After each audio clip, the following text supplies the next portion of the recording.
Hey there, this is part 7, video 7 in the mental wellness series, and I want to talk about healing. The 6th series was about what we allow to control us, like what is the fruit that we partake in?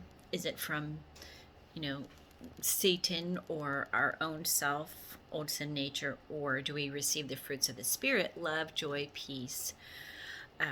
Anyway, so today is like, so how do we receive that healing?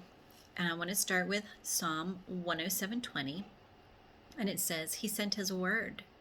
He sent His word to heal them and delivered them from all their destructions.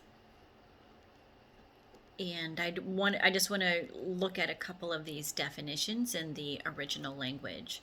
So the word healed means to make healthful, or to mend, to cure, or to make whole.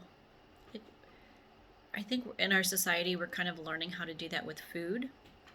We're kind of learning how to do that with certain things in our life, but do we allow our soul, do we allow our inner selves to be truly healed? And this is how. So the word healed means healthful, or to mend, or to cure, and delivered them, or the word for deliver is escape from their pits or pitfalls. So God brought His word so that we can escape our pitfalls. The next I want to talk about is John 1 in the New Testament. It says, In the beginning was the Word. This is the same word that heals us. The Word was with God, and the Word was God. He was in the beginning with God, and all things were created through Him. And without Him was not anything made. In Him was life, and this life was the light of men. The light shines in darkness, and the darkness has not overcome it. And down in verse 14 it says, And the Word became flesh and dwelt among us. This is Jesus. So God sent Jesus. I really want to read that once more. In the beginning was the Word, and the Word was with God, and the Word was God. And in verse 14, the Word became flesh.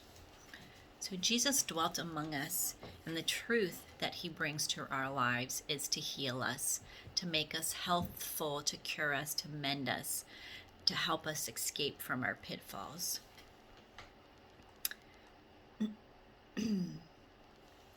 The Word of God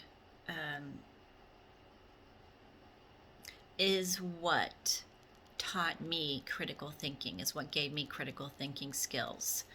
The environment that I grew up with, it was very hard for me to understand anything in life, really. The beautiful thing about the Word of God is it's true, and it stands the test of time. What God said in the beginning is the same thing He says in the middle, is the same thing He says in the end. God does not change. Cultures change, history changes, people change, leadership changes, but God never changes. And what He sends us to heal us is truth.